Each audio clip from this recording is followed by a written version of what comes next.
नमस्कार दोस्तों, आशा की पाठशाला में आप सभी का स्वागत है।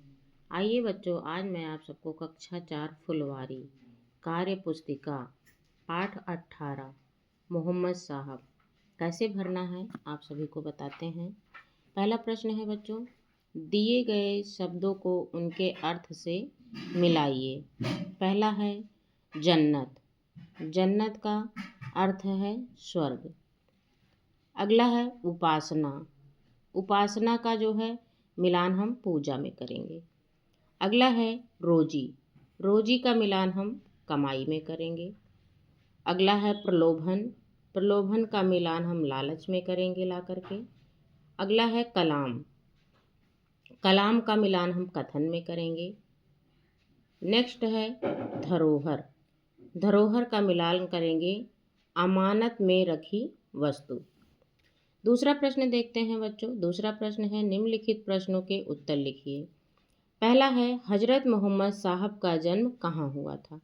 तो इसको लिखेंगे बच्चों, हजरत मोहम्मद साहब का जन्म 570 ईस्वी में मक्का सऊदी अरब में हुआ था। अगला प्रश्न है मोहम्मद साहब का पालन पोषण किसने किया था। तो इसका अर्थ लिखेंगे मोहम्मद साहब का पालन पोषण उनके दादा अब्दुल मुत्तलिब ने उनका पालन पोषण किया। अगला प्रश्न है बच्चों, मोहम्मद साहब द्वारा बनवाया गया मस्जिद ए नबी कहाँ स्थित है।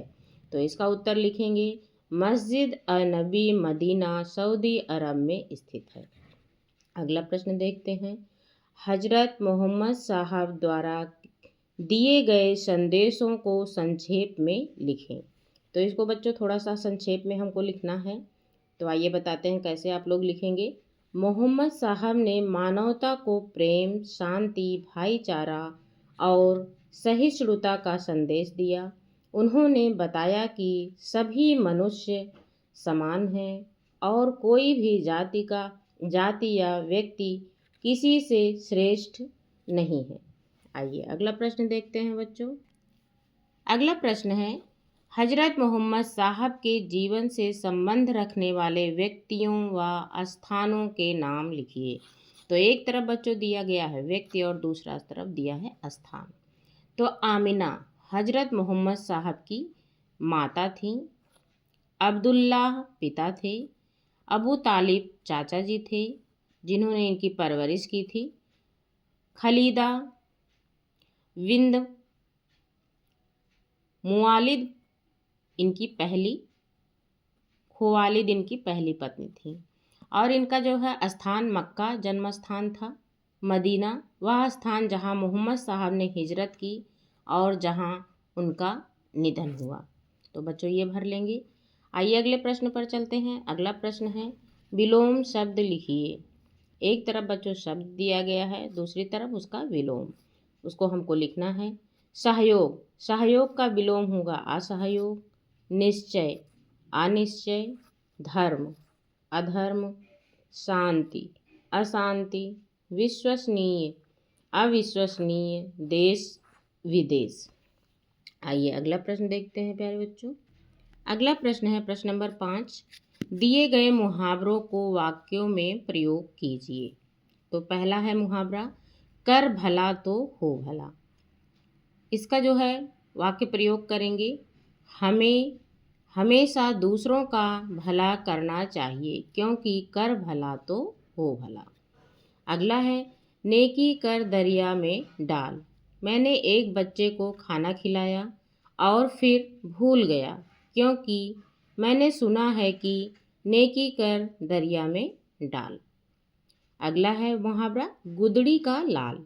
वह गरीब परिवार में पैदा हुआ था लेकिन अपनी मेहनत से वह बड़ा आदमी बन गया।